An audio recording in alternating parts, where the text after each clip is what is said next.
உலகில் பெண் வர்க்கம் 100 கோடியாம், அதிலே நீ யாரடி? சருகாய் அன்பே நான் காத்திருக்கிறேன், எங்கே உன் காலடி? மணி சரி பார்த்து தினம் வழி பார்த்து இரு விழிகள் தேய்கிறேன்.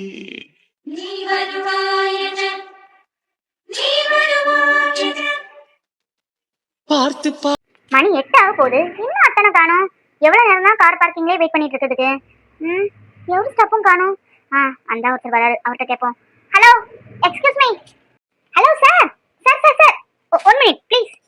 என்னம்மா, யார் நீங்க? என்ன வேணும்? எங்க அத்தா இன்னும் வரல, நான் ரொம்ப நேரமா வெயிட் பண்ணிட்டு இருக்கேன். மேல எதுவும் ஓவர் டியூட்டி பார்த்துட்டு இருக்காரா? சாரி, சரவணகுமார். இங்க யாரும் ஓவர் டியூட்டி பார்க்கலையே. சரவணகுமாரா? அவர் ஆபீஸ்க்கு வந்து 4 நாள் கிட்ட ஆச்சு.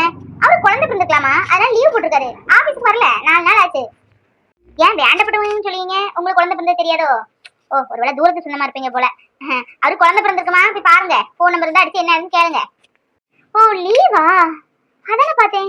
கிட்டத்தட்ட 2 hours மேல வெயிட் பண்ணிட்டு இருக்கோம், இன்னும் காணுமேன்னு பார்த்தேன். சரிங்க சார், நான் பாத்துக்கிறேன், ஃபோன் பண்ணி கேட்கறேன். தேங்க்ஸ். அதான் லீவு போட்டிருக்காரா?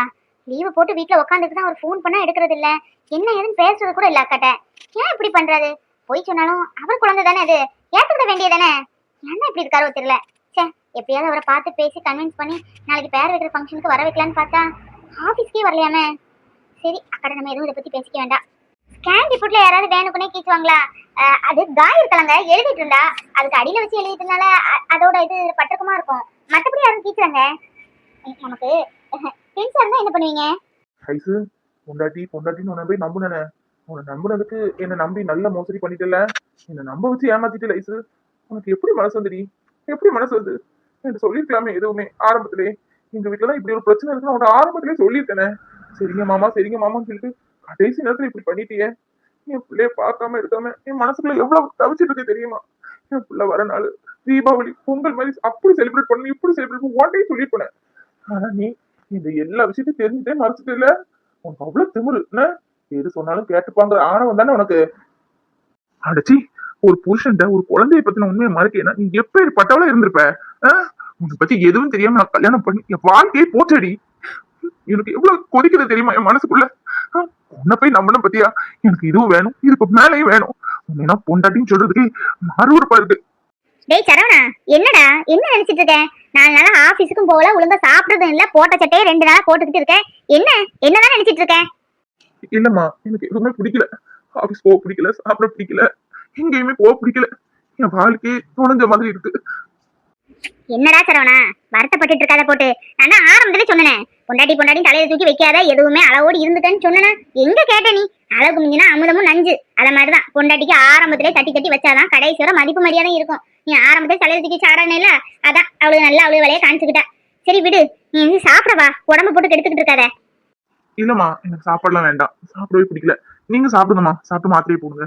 நான் கொஞ்ச நேரம் இப்படி இருந்துட்டு வரேன், நீங்க போங்க. என்ன சரவணா, வா சாப்பிட வா. நீ தான் இப்படி வருத்தப்பட்டு இங்க போய் உட்காந்துருக்க இடிஞ்சு போய். அவளுக்கு இப்படியா இருப்பா? நல்லா மூக்கு முட்டை கோழி கொக்குன்னு வச்சு நல்லா தின்னுக்கிட்டு காலை நீட்டி நிமிந்து உட்காந்து அம்மாவுல இருந்து பேசிக்கிட்டு இருப்பாளுங்க, ஊர் கதை உலக கதை எல்லாம். நீ தான் இப்படி வருத்தப்பட்டு இருக்க. எனக்கு தான் சங்கடமா இருக்கு. வா சரவணா. அம்மா, ஆரம்பத்திலே நீங்க படிச்சு எல்லாம் சொல்லதான் செஞ்சீங்க. நான் தான் உங்களை பெருசா எடுத்துக்கல. தப்பு பண்ணிட்டேம்மா, தப்பு பண்ணிட்டேன். உங்க பேச்ச கேட்டிருந்தா இவ்வளவு தூரம் நடந்திருக்காது இல்லம்மா. கவலைப்படாதீங்கம்மா, இன்னும் நீங்க சொல்றது மட்டும்தானே கேட்பேன், வேற யாரும் எனக்கு தேவையில்லை. ஏங்க, அந்த ரோஜா வெட்டி விடுவாங்க, அது இப்பதான் வாங்கி வச்சது, காடு மாதிரி வந்துட்டு பாத்தீங்களா? லேசா ட்ரிம் பண்ணி விடுங்க, ரொம்ப வெட்டி விட்டுறாதீங்க, நல்லா பூக்கும். ஏங்க, பக்கத்துல நிக்கல கொய்யா, அதுதான் வளரவே மாட்டுக்கு, என்னன்னு தெரியல. அதை என்ன ஏதுன்னு பாருங்க, இல்லாட்டி உரம் வைக்கிறவரை கூப்பிட்டு அதுக்கு சரியான உரத்தை வச்சு விடுங்க. ஒரு காலத்துல எப்படி காய்ச்ச காய், இப்ப ஒரு காய் கூட பிடிக்க மாட்டுக்கு. கொய்யாக்கெல்லாம் அவ்வளவு தேனா இருக்கும். பாட்டி, நான் அந்த ஒரு பச்சை கலர் வீடு தெரியுது பாத்தீங்களா, அந்த வீட்டுக்கு புதுசா வந்திருக்கேன். என் ஹஸ்பண்ட் இங்கதான் வேலை பாக்குறாரு. சாய் எக்ஸ்போர்ட் கம்பெனி இருக்கு பாத்தீங்களா, அங்கதான் வேலை பாக்குறாரு. நாங்க நாகர்கோயில், அவருக்கு டிரான்ஸ்பர் ஆனா இங்க வந்திருக்கோம். எனக்கு இங்க யாரையுமே தெரியாது. இங்க எங்க பார்த்தாலும் கலர்ஃபுல்லா பச்சை பசேன்னு பூவும் செடியுமா இருக்குது. எனக்கு பார்க்கவே ரொம்ப ஆசையா இருக்கு. அதான் உங்கள்கிட்ட கொஞ்சம் செடி இருந்தா கேட்டு வாங்கிட்டு போலாமேன்னு வந்தேன். பாட்டி, எனக்கு கொஞ்சம் ரோஸ் கம்பு, அப்புறம் கொஞ்சம் நல்ல கலர்ஃபுல்லா பூக்குற செடியில உள்ள வித்து, வேற என்னெல்லாம் காய்க்குமோ பூக்குமோ அதெல்லாம் கொஞ்சம் கொடுப்பீங்களா? எனக்கும் செடியெல்லாம் நடன ஆசையா இருக்கு. இவ்வளவு நாள் ஆசையெல்லாம் வந்ததில்ல, இங்க வந்ததுக்கு அப்புறம் தான் செடி நட்டா என்ன அப்படின்னு தோணுது. எனக்கு கொஞ்சம் கொடுப்பீங்களா பாட்டி? காசு வேணா கொடுத்துருக்கேன். செடி ஒடியா வேணும்? ஐயோ, காசெல்லாம் வேண்டாம், அதான் பார்த்தேன் ஊருக்கு புதுசு மாதிரி இருக்க அப்படின்னு. சரியா, என்ன செடி வேணும்? பூக்கிற செடி வேணுமா, காய்க்கிற செடி வேணுமா, இல்ல பல வகை செடி வேணுமா? நம்மகிட்ட எல்லாம் இருக்கு. ஒரு காலத்துல நானும் ஒன்ன மாதிரிதான். எனக்கு திருநெல்வேலி ஒருத்தங்கள்ட்ட கேட்பேன், அக்கா ஒரு துண்டு கம்பு கொடுங்க செடி நடுறதுக்கு, விட்டுருந்தா கொடுங்கன்னு கேட்டு போய் நட்டேன். அதெல்லாம் ஒரு காலம். இப்போ இங்க வந்ததுக்கு அப்புறம் தான் செடி கொடி எல்லாம் நிறைய வளர்த்தேன். என் வீட்டுக்காரரு எனக்கு பிடிக்குங்கிறதுக்காகவே எங்கேயாவது போய் ஏதாவது ஒரு கண்ணு வாங்கிட்டு வந்துருவாரு நட்டு வைக்கிறதுக்கு. அப்படியே கொஞ்சம் கொஞ்சமா வச்ச செடிகள் தான் இதெல்லாம். அட திருநெல்வேலியா நீங்க? நான் நாகர்கோயில். பாட்டி நம்ம ரெண்டு பேரும் பக்கத்துல வந்துட்டோம். பரவாயில்லையே, இங்க இருக்கிறவங்க நான் பாதி பேர் வெளியூர்காரங்களா தான் இருக்காங்க. எங்க வீட்டு ஹவுஸ் ஓனர் கூட எங்க ஊர் தானே இவர் சொன்னாரு. இன்னும் உங்க வீட்டுக்கு நான் போகல. ரொம்ப சந்தோஷமா இருக்கு ஒரே ஊருக்காரங்கன்னு பார்க்கும்போது. பாட்டி எனக்கு எல்லா செடியிலையும் ஒவ்வொரு கண்ணு கொடுங்க, அது போதும். ஏங்க என்னங்க, இந்த பொண்ணு நம்ம ஊர் பக்கத்துலயா? இந்த பொண்ணுக்கு கொஞ்சம் பூச்செடிலாம் வேணுமா? அந்த லில்லி செடி நட்டீங்க, அதுல கொஞ்சம் கம்பும் வேற கொஞ்சம் பூக்கிற செடிலாம் கொஞ்சம் கட் பண்ணி கொடுங்க பாத்து. நான் கல்யாணம் ஆகி ஒரு 10 வருஷமா திருநெல்வேலியில இருந்தேன். அப்புறம் இவருக்கு ஒவ்வொரு ஊரா டிரான்ஸ்பர் ஆகிட்டே இருந்துச்சு. கடைசியில இந்த ஊருக்கு வந்தாரு, அதோட ரிட்டையர்ட் ஆயாச்சு. அப்புறம் நம்ம சொந்த ஊருக்கு போலான்னா எங்க பிள்ளை குட்டி எல்லாம் வெளிநாட்டுல செட்டில் ஆயாச்சு. எல்லாத்தையும் கல்யாணமும் பண்ணி கொடுத்து எல்லாரும் வெளிநாட்டுல இருக்காங்க. மாசம் ரூபா அனுப்புவாங்க, தினமும் வீடியோ கால்ல பேசுவாங்க. அவ்வளவுதான். அங்க போய் என்ன செய்ய? சரி இந்த ஊர்ல இருந்தா நல்ல சில்லுன்னு எப்படி செடி கொடிகளோட நேரமும் போகும் அப்படின்னு தான் இங்கே இருக்கும். வயசு காலத்துல பேரையும் பேத்தி மருமக்கமாரு மகன் அப்படின்னு கூட இருந்தாதான் வயசானவங்களுக்கு சந்தோஷம். கெட்டுக்கெட்டா மாசம் ஒரு பணத்தையும் அனுப்பிக்கிட்டு தினமும் வீடியோ காலை போட்டு நல்லா இருக்கியம்மா, ஏம்மா நல்லா இருக்கியா, சாப்பிட்டியா, என்ன செய்த ஏழு செய்தேன்னு கேட்கறதுல என்னம்மா இருக்கு சந்தோஷம் சொல்லு. என்னமோ அவருக்கு நான் குழந்தை எனக்கு அவர் குழந்தைன்னு சொல்லி தினமும் ஒவ்வொரு செடியை நட்டுக்கிட்டு பழைய கதையில பேசிக்கிட்டு இவங்கள சாப்பிட்டுட்டு அப்படியே எங்க பாடு போகுது. எனக்கு ரொம்ப பிடிச்சிருக்கு இந்த பிங்க் கலர், என் சாரிக்கு மேட்சா இருக்கு. கொடுங்க தாத்தா. என்னம்மா தாத்தான்னு சொல்லிட்டேன், எனக்கெல்லாம் இன்னும் அந்த அளவு வயசாகல. ஓ என் வெள்ள முடிய பத்தி நினைச்சிட்டியோ? இதெல்லாம் பித்த நரமா, காலேஜ் படிக்கலையே முடி நரத்து தான் இருக்கும். நீ என்ன சும்மா அங்கிள்னே கூப்பிடு. ஆமா அவரை நொங்கல்னே கூப்பிடு. ஏன்னா அவருக்கு 16 முடிஞ்சு 17 தான் நடக்குது. ஆமா அவர் சொல்லலாம் சரிதான், மண்டையில இருக்குன்னா பித்த நர கிழமை சொல்லதெல்லாம் பொய். இவ்வளவு வயசாகி யாரும் தாத்தா கூப்பிட்டா அவருக்கு பிடிக்காது. சரி அவங்களுக்கு தாத்தான்னு கூப்பிட்டா பிடிக்கல போல, நான் இன்னும் அங்கிள்னே கூப்பிடுறேன். சரிங்க பாட்டி கிளம்புறேன். அங்கிள் போயிட்டு வரேன். அந்த ஒரு பச்சை கலர் வீடு தெரிய பாத்தீங்களா, அதான் என்னோட வீடு. சும்மா இருந்தா வாங்க பேசிட்டு இருக்கலாம், நானும் தனியா தான் உட்காந்துருப்பேன். போயிட்டு வரேன். ஏய் ரத்னம், ரத்னம் என்ன ரத்னம் நீ ஏன் இப்படி சொன்ன? இப்படி எனக்கு அவ்வளவு வயசாவாயிட்டு. இந்த கிழமை அப்படியே வருத்து இருக்கு. எப்பா கொஞ்சம் நெஞ்சம் இல்ல. உங்களை அங்கிள் தான் கூப்பிடுவா, தாத்தா எல்லாம் கூப்பிட மாட்டா. சொல்லிட்டு தானே போனா, கேட்டீங்கல்ல. வாங்க காபி போட்டு குடிப்போம், தலை வலிக்குது. இங்கதான் கரெக்டா இருக்கும். இங்க வைப்போம். இங்க வந்தா கண்டிப்பா விஜய் பார்ப்பான். அவன் என்ன ரியாக்ட் பண்ணான்னு நம்ம பார்க்கணும். இதை பார்த்த உடனே அழுதாலோ இல்ல ஏதாவது கேள்வி கேட்டாலோ அவனுக்கு பழசு ஞாபகம் வந்துட்டுன்னு அர்த்தம். இதை பார்த்துட்டு எந்த ரியாக்டும் பண்ணாம இந்த பொண்ணு யாருமா என் கூட நிக்கின்னு கேட்டா அவனுக்கு பழைய ஞாபகமே இல்லைன்னு அர்த்தம். ஆமா விஜய், விஜய் கொஞ்சம் வாப்பா.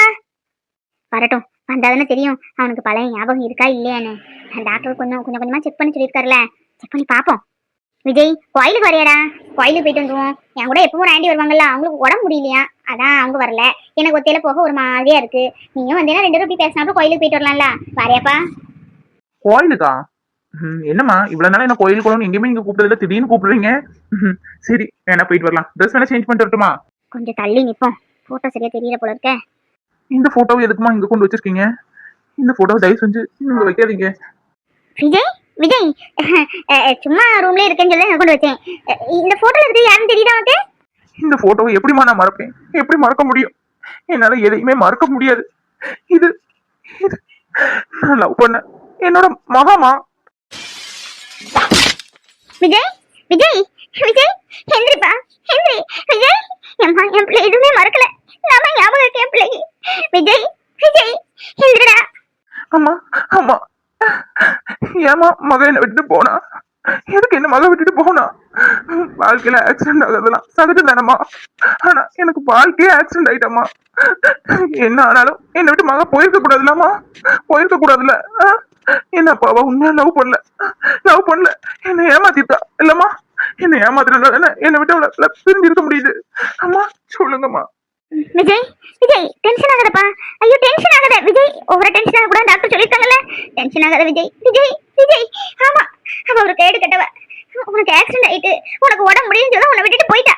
போதுமா, உன்னை விட்டுட்டு போனோம்னு நினைச்சு நீ என்ன வருத்தப்பட்டு இருக்க? விடு விடு விஜய், உனக்கு இதோட நல்ல வாழ்க்கை அமையும். இவன் என்ன இவன் பேரழகியா? அம்மா நான் மகாவை எவ்வளவு தூரம் உயிருக்கு உயிரை லவ் பண்ணேன்னு உங்களுக்கு தெரியும். ஏதாவது ஒரு பொண்ணை யார்கிட்ட பார்த்துருப்பேனா? அவளே கெதி, அவளே என் உலகம்னு இருந்தேன். என்னை ஏமாத்திட்டல்லம்மா, என்னை ஏமாத்திட்டல, என்ன ஏமாத்திட்டு அவளால எப்படிம்மா வாழ முடியுது? அவ மாமா பையனை நான் கல்யாணம் பண்ணுவேன்னு சொல்லியிருந்தா நானே ஒதுங்கியிருப்பேனே. அதை விட்டுட்டு நான் உன்னதான் கல்யாணம் பண்ணுவேன்னு ஒத்த காலில் நின்று எனக்கு இந்த அளவு கிட்டத்தட்ட 3-4 மாசம் கோமால இருந்திருக்கேன். நீங்க சொல்லி அது கூட எனக்கு தெரியும். என்னை விட்டுட்டு இன்னொருத்தன் கூட அவன் மட்டும் எப்படிமா சந்தோஷமா வாழலாம்? என்ன நினைச்சு பார்க்கல. என்ன என்ன சமந்தி, சமந்தி, அடே வாங்க சமந்தி, வாங்க. நல்லா இருக்கீங்களா? அட வாங்க, உள்ள வாங்க. என் பேரனும் பேத்தியும் எப்படி இருக்காங்க? என் மருமக எப்படி இருக்கா? எல்லாரும் நல்லா இருக்காங்க. உங்க பேரனும் பேத்தியும் உங்களை தேடிட்டு இருக்காங்க. தாத்தாவை காணலையே, பாட்டியை காணலையே, அப்பாவை காணலையேன்னு. நாளைக்கு பேர் வைக்கலான்னு இருக்கோம், அதான் சொல்லிட்டு போலான்னு வந்தோம். அப்படியா? ரொம்ப சந்தோஷம் சமந்தி. உட்காருங்க, உட்காருங்க. சம்மந்தி, ஏதோ கண் திருஷ்டி பட்ட மாதிரி இப்படி நடந்ததெல்லாம் நடந்துட்டு இனி அதை பேசி எந்த பலனும் இல்லை. எல்லாரும் கண்டிப்பா பிள்ளைக்கு பேரோடதுக்கு வரணும் சம்மந்தி, கண்டிப்பா வரணும். ஐசு சொல்லி விட்டா, மாமாட்ட சொல்லுங்கம்மா அப்படின்னு. ஐசு ஃபோன் பண்ணி உங்களை கூப்பிடுவோம் சம்மந்தி. எல்லாரும் கண்டிப்பா வரணும் சம்மந்தி. ஐயோ கண்டிப்பா வருவோம் சம்பந்தி. இது யாருக்கு வீட்டு விசேஷம்? எங்க பிள்ளைக்கு விசேஷம். நாங்க இல்லாமலா? அதெல்லாம் கண்டிப்பா வந்துருவோம். நீங்க ஒண்ணும் கவலைப்படாதீங்க. அம்சா, அம்சா, அங்க வா. யார் வந்திருக்கான்னு பாரு. அம்சா.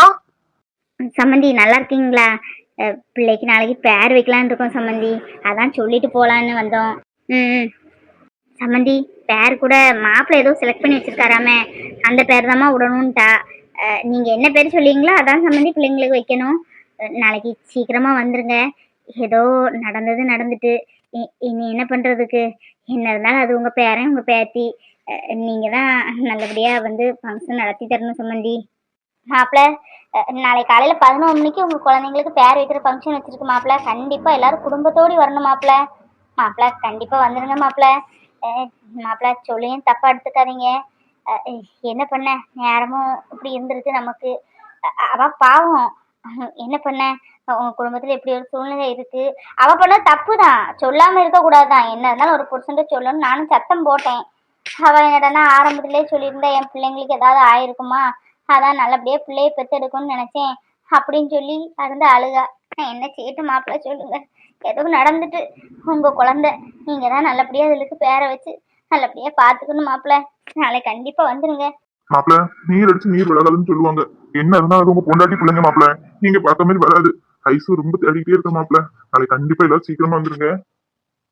அத்தால மகனும் பெரிய ஆளுதான், கல்ல கூட பேசி கரைய வச்சிருவாங்க போல இருக்குப்பா. இப்படியே விட்டா சரிப்படாது. சரிங்க, அதெல்லாம் நாளைக்கு பாப்போம், வரது வராததும். அப்படி சொல்லாதீங்க சம்மந்தி, அப்படி சொல்லாதீங்க.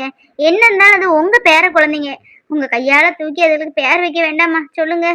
சின்னவங்க ஏதோ தப்பு பண்ணிட்டாங்க, பெரியவங்களா இருந்து நம்ம தானே அதை மன்னிச்சு ஏத்துக்கணும். கண்டிப்பா எல்லாரும் வருவோம், நீங்க எந்த கவலையும் படாதீங்க. என் மருமகளை தைரியமா இருக்க சொல்லுங்க. இருங்க, காபி குடிச்சிட்டு போலாம். இல்ல வேண்டாம் சம்மந்தி, காப்பி குடிச்சிட்டு தான் வந்தோம். போயிட்டு வரோம். போயிட்டு வரோம் மாப்பிள்ள. எப்படி பேசிட்டு போற பத்தி உங்க அம்மா இப்பதான் புரியுது. எல்லாம் இவ கொடுத்த ட்ரைனிங்னு. இவ அப்படி ட்ரைனிங் கொடுத்ததுனாலதான் அவ தைரியமா 1 வருஷம் உண்மையா இருந்து எதுவும் சொல்லாம பிள்ளைய பெற்றிருக்கா. இங்க பாரு சரவணா, நான் சொல்லதை கேளு. நான் இன்னைக்கும் நான் சொல்லுவேன், நான் சொல்லதை கேட்டா நீ நல்லா வருவ. இவளுக்கு ஒரு பாடம் நம்ம கத்து கொடுக்கணும். இங்க பாரு சரவணா, நாளைக்கு நம்ம பிள்ளைக்கு பேர் வைக்க போறோம்.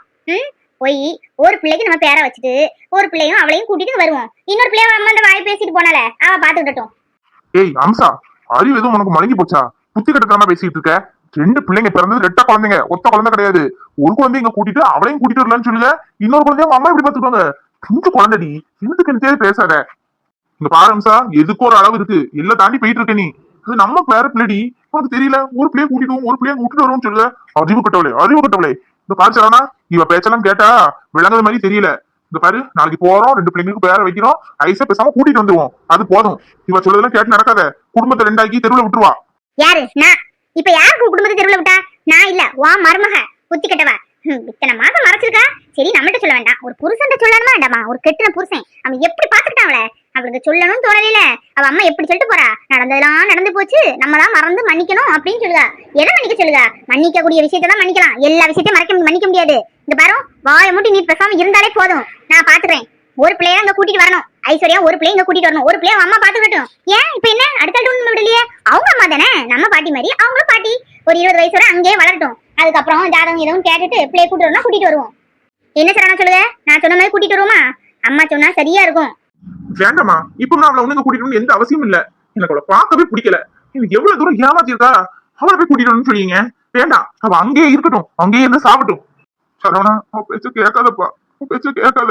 அப்படி ஏதாவது ஆச்சுன்னா எனக்கு தானே ஆகணும். எனக்கு என்ன ஆனாலும் பரவாயில்லையா, நீ நல்லா இருந்தா போதும். குழந்தை குட்டி குடும்பத்தோடி நம்ம வாரிசுலப்பா, அவ பேச்ச கேட்காத சரவணா. நீங்க சும்மா இருங்கப்பா, உங்களுக்கு ஒண்ணும் தெரியாது. நான் தான் ஆரம்பத்திலே செல்லம் கொடுத்து வச்சேன்னா நீங்க அதுக்கு மிச்சமா அவளுக்கு இடம் கொடுத்து வச்சீங்க. அதனால இன்னைக்கு நம்ம மதிக்காம அவ என்ன பண்ணிருக்க பாத்தீங்கல்ல. இன்னும் யார் பேச நான் கேட்க மாட்டேன். எங்க அம்மா என்ன சொல்றாங்களோ அதான் எனக்கு வேத வாக்கு.